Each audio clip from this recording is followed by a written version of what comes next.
Welcome back, everyone, to another incredible episode of Chat with Dan here. For today, we have on the show, I mean, what can I say? We have the incredible, the amazing, badass, superstar, the legendary, the one and only Kayla. Kayla, how are you today? I'm doing great.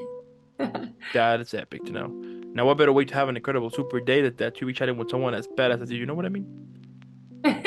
Well, thank you. Absolutely. Absolutely. My head doesn't blow up. There you go. Now, if you're new to the channel, on the description below, you're gonna find all of Kayla's social media. Let's follow her and let's find out why she's super badass. Now, without further more, let's jump in here.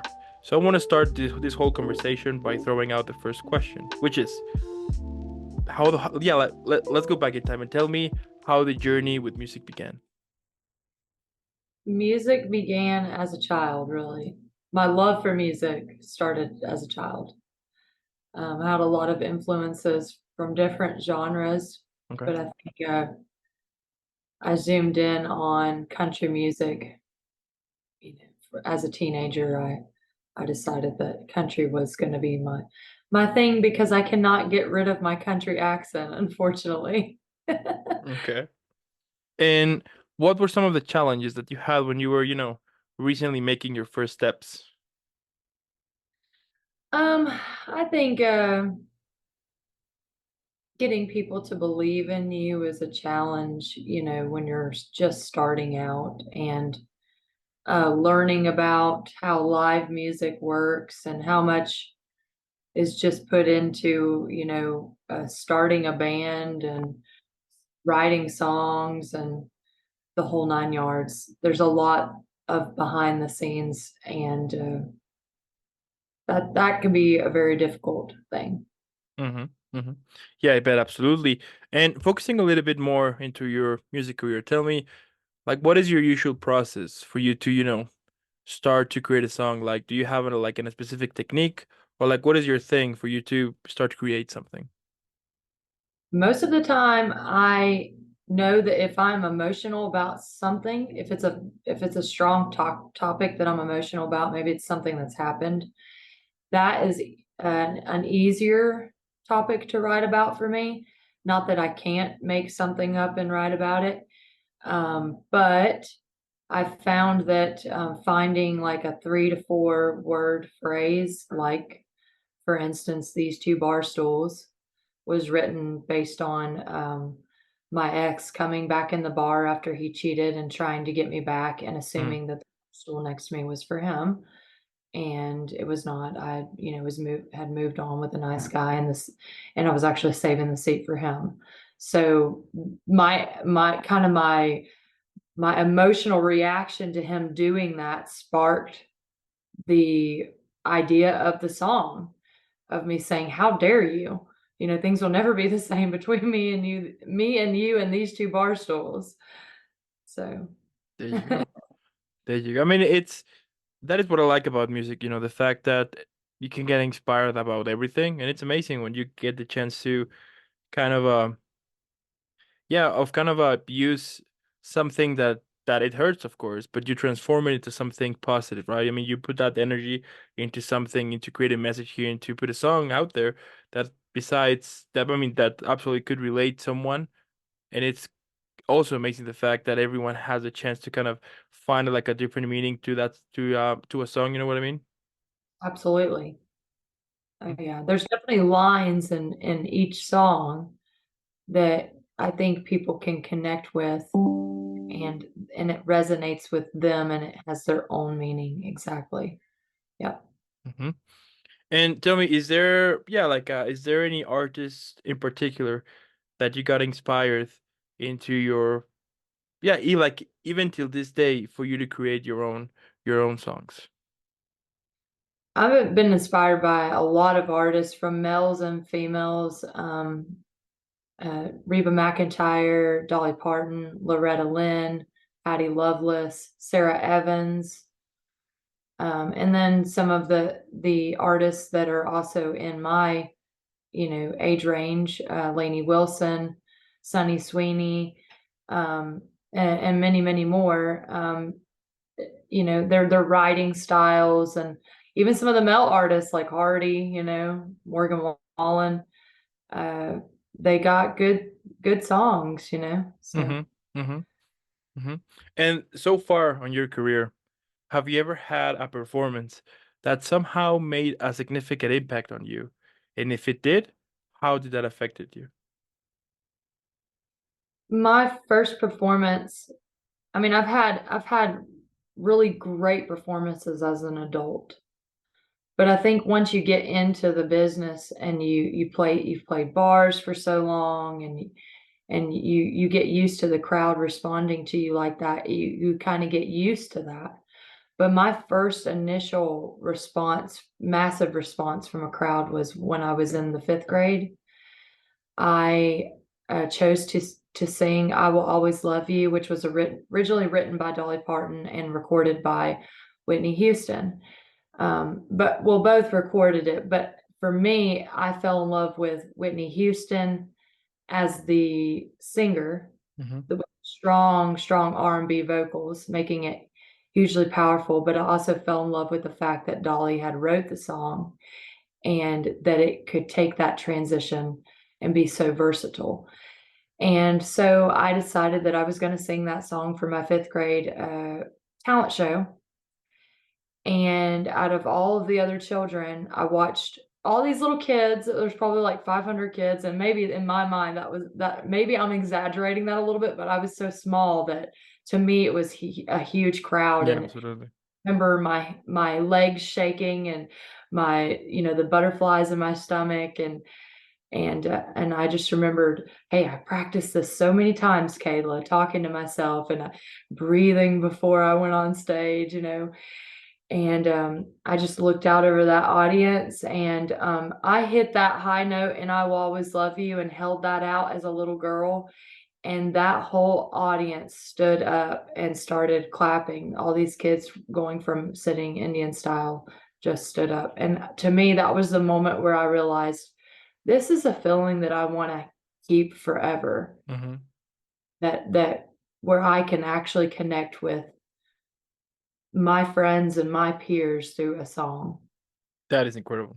And I'm super sure that even till this day, when you're about to perform, you still get that those kind of same feelings as back when you were little, right? Absolutely. There are moments in a song where even my audience members know that I am singing for a purpose. Mm-hmm. Um, certain songs, especially even during my shows today, I wrote all of the songs with my late guitar player, Abbott Grivich, that passed away back in July.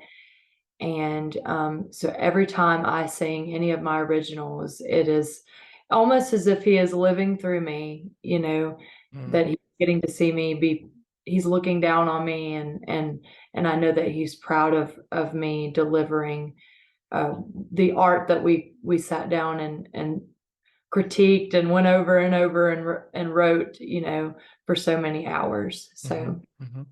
And before going on stage, tell me, do you have I don't know, like a ritual or like what is your thing before, like how you prepare before jumping on stage?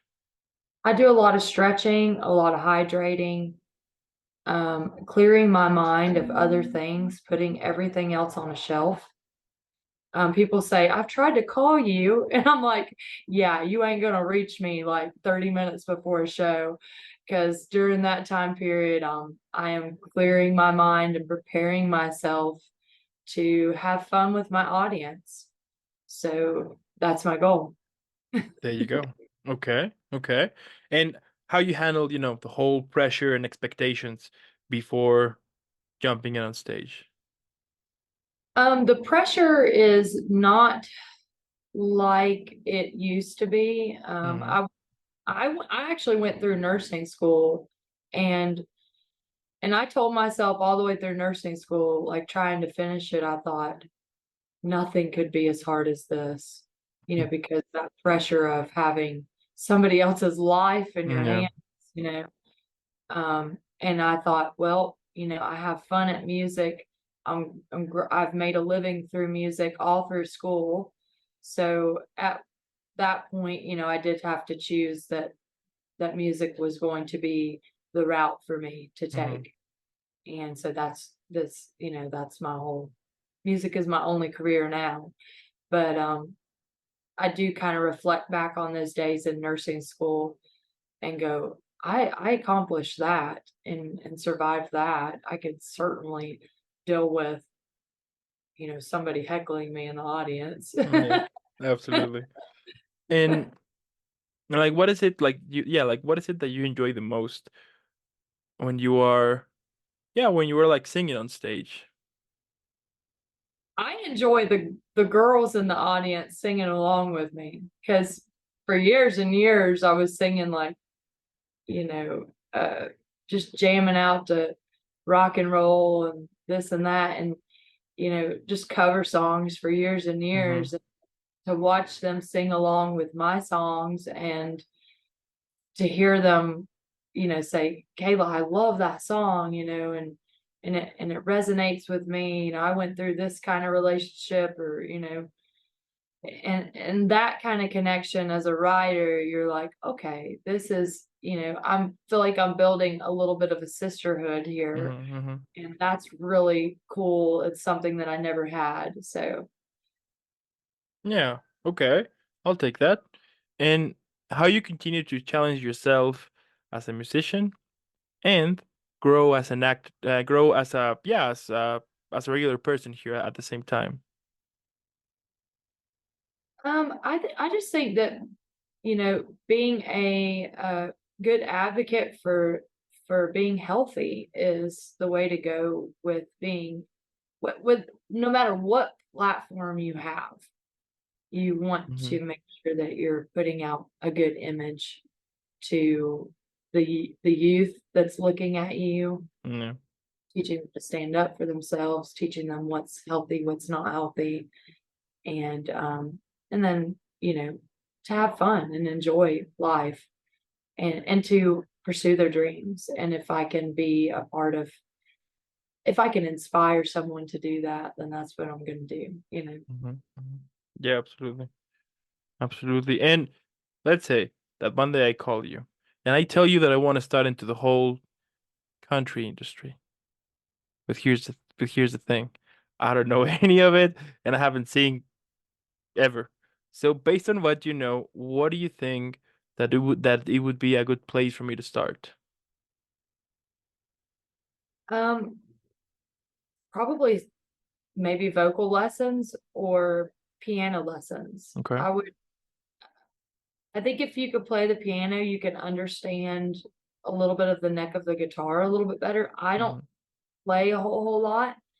My musicians are wonderfully talented at that, and I grew up in a musical family where my dad would just hop on the piano. My brother was on guitar, and but I was more of a vocalist and a, a lyricist, Hmm.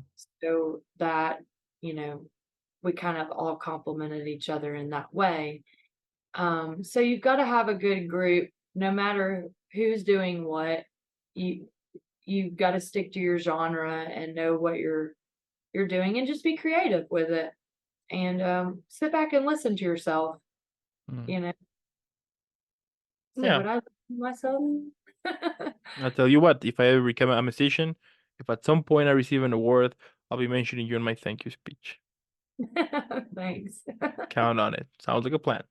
And tell me, what has been the most important lesson that you have learned throughout your whole music career so far?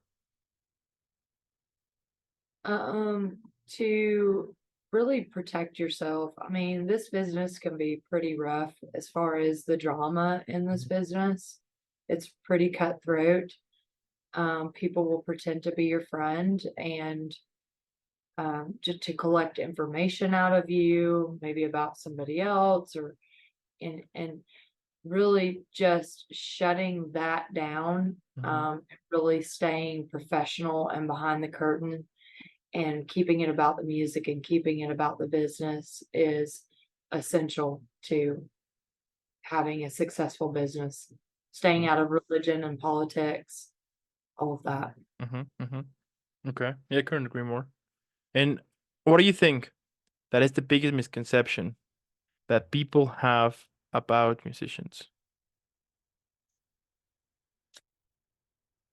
Um, Maybe the drug thing. I think I think a lot of musicians joke around about, the cocaine and strippers, but Yeah. you know, in reality, I mean, if people were to be living that kind of lifestyle, like, 'cause people offer me drinks all the time and tell you, like, I only have a beer if I'm here at the house cleaning my house, because I'm the last one to leave the bar most of the time, and I'm the first one that's gonna get pulled over, if they're looking for a drunk driver. So I just don't drink, and I don't, deal with the drugs and stuff like Yeah. that. So it just staying healthy is the only way that you're going to be able to keep your energy up and focus on your art and do what you need to do, and not be pressured into being. You could be the life of the party and be a sober life of the party. Yeah. Yeah, absolutely. And if you could give one word to describe the feeling when you are, you know what, two words. The first one is when you are on stage. Like, how could you describe the feeling when you are on stage with one word? And the other one would be, how could you describe the feeling of creating music with just one word? On stage, adrenaline is what I Okay. mean, adrenaline that kicks in on stage, and um, but as far as ask me the second part of that question again. Let me really think about that.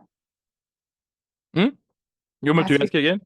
yeah, Okay. yeah, If you could give one word to describe the feeling when you are creating music. creating, like rhyming, like writing a Mm-hmm. song. Yeah, yeah, like the whole process, like the whole start to finish. Sometimes that can change up just depending on like um I like for instance I wrote Go Find Less, but it started out as a slow song. Mm-hmm. And then I was like, "No, this needs to be like a fast song. This needs to be a dance song." And so then mid writing it, I decided to change the tempo up and put a train beat behind it to match, uh, the lyrics. Mm-hmm. I think that's the difficult part about writing. It's almost like you're finding 2 shoes that match, in a pile of shoes. You gotta match Mm-hmm. your lyrics to the chords have to match what you're trying to say emotionally, and, so I think the key word to that would be matching. There you Matching go. the lyrics. I'll take that. Fair enough. And tell me, what do you think? Yeah, yeah. So how could you describe your whole career so far with the title of a song? Title of the song, "Jacked Up," maybe? I don't know. My career is, it's been a slow and steady race. Mm-hmm. It's not been everybody said, "Go try out for The Voice," and it's still kinda in the back of my mind, but, um, I enjoy my musicians, I enjoy doing shows, um, I enjoy sitting down and writing, and it's a little bit over here and a little bit over there, and, so it's it's a little jacked up. Okay. And how could you describe your whole career, but you know what, this time on a drink? Jack Daniels. That would have to be a shot of Jack Daniels because really for me, my songwriting started after I came out of an abusive relationship. And I found that I also incorporated my nursing career in where I tried to cope with the trauma and going into being a nurse and relating to other women that have been through some similar things. Yeah. And I wanted to write a song that would help women and let them know that I understand the mindset of why they stay in it, why they keep going back, how they get manipulated. And so for me, that was Don't Know Jack. And that was my baby song, the first song I ever went into the studio to record. And Jack Daniels reminds me of that song every single time. Okay. So I'll take it. Sounds good. Yeah. Okay. And tell me, like, what motivates you? You know, we all have those days that basically we just want to quit. It's inevitable, happens to all of us. So, so what makes you, yeah, like, what makes you keep moving forward, regardless of how difficult your life might be at that point? the enjoyment of the music Mm. makes me keeps me moving forward, knowing that music is always going to be something that I'm part of Yeah. and it's part of me. And whereas other things in life have come and gone, other people have come and gone from my life, music is the one thing that has stayed constant and stayed the same. Hmm. Um, so yeah, I I don't know if I answered that question. Yeah, yeah, you did. You did. I love it. I love it. And you know what? My last question, so we can all enjoy and relax after you know, set of difficult questions here and there. Tell me, what do you think that would be the best title for this episode? Well, I think this might have been the fastest podcast that I've been through, and it's on a Zoom meeting, so why not just make it a Zoom? Make it a Zoom? Zoom. Just You title. I don't know. just Zoom? You want me to put that? I mean, it doesn't matter what's on my hat here. Let's see. Ranch. Ranch and Zoom, that doesn't go together. See, that's how a songwriter kind of thinks. They look around at signs, all kinds of things, Mm-hmm. phrases Mm-hmm. people say, and then they try to put things together and and that's how my brain is always working. But Okay. you title it whatever you feel is necessary to title it. What do you think? Zoomranch. Zoom Ranch, yeah, there you go. Okay. That'll be odd, and people will be like, "What the heck is that?" Yeah, Like, you know, you it have already fun. it's catchy, maybe. I don't know. We'll see. But you know what I mean? Might get the attention to be like what the hell is a Zoom branch? You know, I want to see what the you know, I want to see what is Zoom branch here. And once they figure out, they're like, oh, okay, now I see what is Zoom branch. Who knows? That's right. You just be Maybe welcome people to maybe your ranch. yeah, maybe I just gave you the title for your next album, Zoom branch. Yeah, it's very odd. Yeah, I like it. Yeah, who It's a knows? good- You know, but you know, at the end, what can I say? You know, it's incredible what you do. I find it super, yeah, super amazing because we all know how difficult it is, you know, to start in the whole music industry, and it tends to be sometimes a pain in the butt. But the fact that you keep doing it, you're making it happen, you are showing people out there that is possible. I think that's proof enough for everyone to be like, hey, if you can do it, I can do it too. But also, I think that during this crazy times in which people suddenly it's more angry than ever, the fact that they can kind of relax and look on the things that you have accomplished, but also look on what you're doing right now. I think that's inspiring enough, and that is super cool.